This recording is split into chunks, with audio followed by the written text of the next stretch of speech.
Unaware she owned the company they worked for, Jessica Monroe stood in the doorway of what used to be her home, clutching her 3 newborn triplets against her chest as her husband and his mistress kicked her and her babies out at midnight.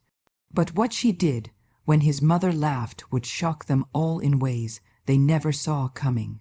The rain hammered down on the cracked pavement outside the luxury townhouse.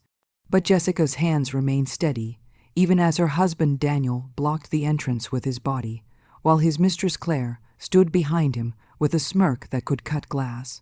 Neither of them knowing that the woman they were casting into the street with 3 helpless infants actually owned Monroe Industries, the very corporation that signed both their paychecks. Daniel's mother, Margaret, stood in the foyer. Cackling like this was the finest entertainment she'd witnessed in years. But her laughter would soon turn to horror when the truth emerged from the shadows Jessica had carefully cultivated. How could a husband betray the mother of his children so completely without knowing her true identity? What kind of mistress celebrates throwing newborn triplets into a storm at midnight? Why would a mother-in-law find such cruelty amusing rather than appalling? What happened during the following hours that transformed Jessica from a desperate mother on the street into the architect of their absolute destruction? The answers would unravel everything they thought they knew about power, loyalty, and the catastrophic price of underestimating the woman who gave you everything.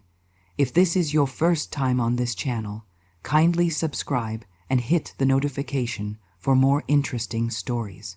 Now sit back and let's dive into the story. Jessica Monroe had built her empire on secrets, but the greatest secret of all was the one she kept from her own husband.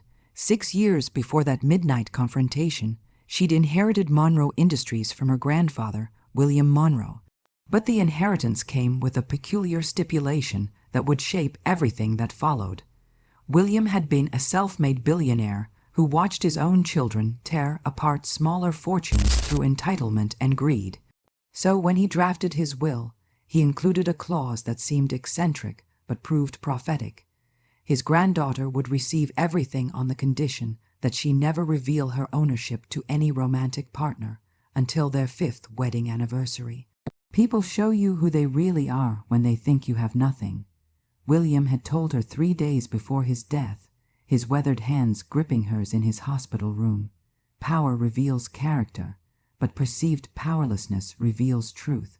Jessica had been 23 then, fresh out of business school, idealistic but not naive. She'd watched her grandfather build Monroe Industries from a single manufacturing plant into a conglomerate with 17 divisions spanning tech, real estate, pharmaceuticals, and media.